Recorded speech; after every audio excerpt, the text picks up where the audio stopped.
ఈరోజు వీడియోలో మనం క్లాత్ డ్యామేజ్ గురించి చూస్తాం. సో క్లాత్ డ్యామేజ్కు దండిగా రీజన్స్ ఉంది, 1 by 1 చూస్తాం. దానిలో మెయిన్ రీజన్ చూస్తారంటే wrong selection of fabric. So mostly మీరు అంగిట్లో అడిగితే ఇలా లో క్వాలిటీ సిల్క్ కాటన్ అని ఇది ఇస్తారు, బట్ ఇది సిల్క్ కాటన్ కాదు. కింద ఇలా జరీ బార్డర్ వచ్చును. దీనిలో ఏం ప్రాబ్లం అంటే నీడిల్ హూక్ ఇలా స్టక్అప్ అవును అండ్ రింకిల్స్ వచ్చును, మీరు క్లాత్ ఎంత టైట్ పెడితే కూడా. ఇది పెర్ మీటర్ చూస్తారంటే 98 రూపీస్ వస్తుంది, బట్ ఇది పాలీ కాటన్. సో నెక్స్ట్ చూస్తారంటే కింద ఇలా వైట్ బార్డర్ వచ్చును. సో ఇది కూడా పాలీ కాటన్, బట్ ఇది ప్రైస్ రేంజ్ చూస్తారంటే 125 per meter వచ్చును. And compare to the last one ఇది కొంచెం బెటర్. సో దీనిలో అంతగా రింకిల్స్ రాదు, బట్ స్టిల్ నీడిల్ హూక్ వచ్చి స్ట్రక్అప్ అవును.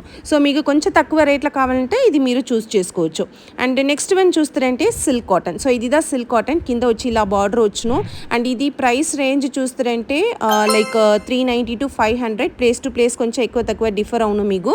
సో ఇది వచ్చి మనం ఈజీగా స్టిచ్ చేసేందుకు ఈజీగా అవును, నీడిల్ హూక్ వచ్చి స్ట్రక్అప్ కాదు అంతగా. మీరు ఆరి ఎంబ్రాయిడరీ చేసేప్పుడు రైట్ ఫ్యాబ్రిక్స్ చూస్ చేయండి. అండ్ ఈ వీడియో మీకు యూస్ఫుల్గా ఉందంటే యూస్ఫుల్ అని కమెంట్ పెట్టండి. పార్ట్ 2లో అదర్ రీజన్స్ గురించి చూస్తాం.